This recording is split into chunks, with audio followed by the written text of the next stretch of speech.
الكل ينتظر ماذا ستسفر عنه. كاماتشو بذل مجهود حلو وممتاز الحقيقة في المباراة. كاماتشو غالبا ما يقول الجمهور اللي يلعب حلو يضيع، لكن احنا نقول ان شاء الله اللي يلعب حلو في الاهلي يسجل. طبعا غالبا تكون الكرة الاولى والاخيرة لافضل اللاعبين في التسجيل. علي خصيب، عبد الله معيوف مع الحكم ريوغو ساتو الياباني. التسديدة الاولى للاهلي. طبعا تكون ايجابية تسديدات اذا جاءت لك. شوف انا يعني من خلال تسديدة شفت مستلمح البطء لدى لاعب حارس المرمى علي خصيب في التحرك، فبالتالي الكرة الارضية هذا سبيتي يقول حتى على يساره وبعيده شويه.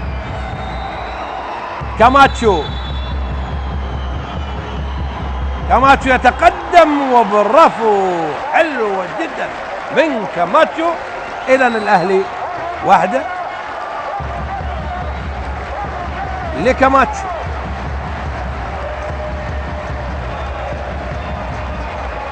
على يسار يمين حارس المرمى لعبها كاماتشو، تريح اللاعب، تطيح من حمل عليه كبير اذا سجل. شوف رد الفعل، اعطينا جمهور الاهلاوي طيب. حلوه ابتسامه، تصفيق حلو وسبحه حلوه. يتقدم اللاعب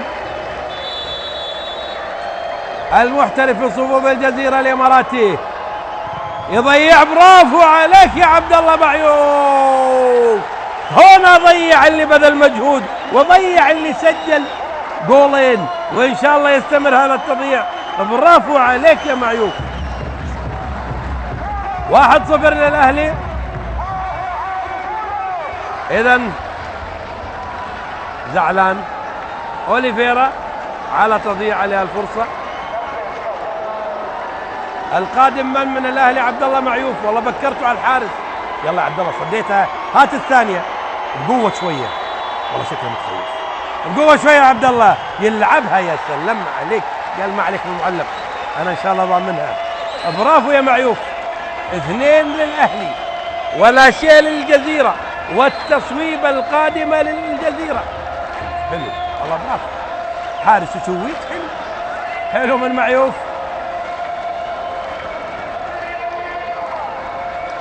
اذا 2-0. والتسديدة القادمة بذل مجهود كبير حقيقة الفريق الأهلاوي في المباراة. التسديدة القادمة للجزيرة الإماراتي. يلا يا عبد الله هات هذه، سهلة وملعوبة بهدوء.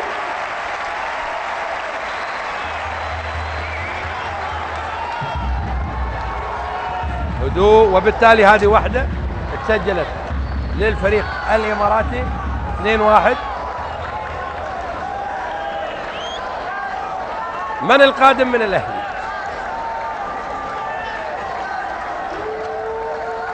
من القادم من الأهلي؟ لاحظ تعطي انطباع في كثير من الراحة للجمهور أن يسجل. اللاعب أيضا خلاص هو اللي عليه. ياسر الفهمي هل هو القادم؟ تلقى تعليمات من المدرب الأهلاوي. 20 سنة ياسر الفهمي. الثقة في النفس مهمة بعد توفيق الله، وإن شاء الله أمرك يسير يا ياسر. علي خصيب يتهيأ.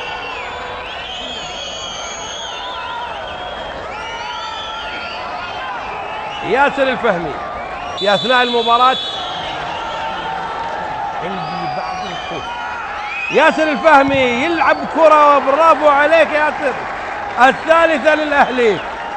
سعيد ياسر الفهمي خلص الحمل اللي عليه وسجل وقبل الكرة. معك حق، يعني تصبح الأمور بين الحارس بين اللاعب وبين الكرة والعلاقة تبدو فيها كثير من الصعوبة في اللمحة. إذا الأهلي 3 والجزيرة 1. التصويبة القادمة للجزيرة. حلو الأخضر، دربك خضر يا الأخضر ودربك خضر يا الراقي. والتسديدة القادمة للجزيرة الإماراتي. محاولة إماراتية تلعب في الزاوية البعيدة على يمين عبد الله معيوف. ليسجل الجزيرة ركلة الترجيح الثالثة ويصبح الفارق 3-2 ليواصل الأهلي إن شاء الله التسجيل ويكسب اللقاء بإذنه تعالى. هذه تسديدة خميس إسماعيل في الشباك الأهلاوية. تيسير الجاسم هو القادم على أعصابهم الجمهور. أو بالمينو المحترف الكولومبي في صفوف الأهلي. 3 ساعات إلا ربع حتى الآن في هذا اللقاء. بالمينو جول ولا لا؟ ارتدت إلى خارج القائم ولا لا؟ عيدها نشوف الله يخليك. شكلها إلى خارج القائم. بالمينو خارج. يلا أصبحت الفرصة أمام الجزيرة الإماراتي للتعديل. أعود وأقول بغض النظر عن النتيجة القادمة قدم الأهلاويون كل شيء الحقيقة. إذا لم يوفقوا في الأمور طبعا أمور التوفيق من عدمه تأتي بيد الله سبحانه وتعالى. قدموا كل ما هو مطلوب منهم الحقيقة رغم تأخرهم بهدفين. عادوا للتعديل. يلا يا عبد الله معيوف ريحنا وريح بالمينو اللي أضاع. التصويبة القادمة من لوكاس نيل المحترف الاسترالي في صفوف الجزيرة الإماراتي. التسديد واحدة في العارضة والأخرى في العارضة. ما في حد أحسن من حد. تبقى الأخيرة هي ما سيحسم الفرصة للمنافسة. شوف لوكاس نيل شكلك ضحكت على بالمينو وجدت كرة بهذا الشكل لكن شوف إعادة. إذن فرصة الأهلي مرة أخرى إن شاء الله للعودة والإمساك بزمام الأمور. فيكتور سيموس التصويبة الخامسة لفيكتور. إذا سددها إن شاء الله انتهى الموضوع. فيكتور سيموس يا سلام عليك يا ولد يا لعيب. ألف ألف ألف ألف مبروك للراقي رقيه الدائم بتوفيق الله. وإن شاء الله دائما يا الراقي إلى البطولات وإلى التقدم للأمام وبعد التأهل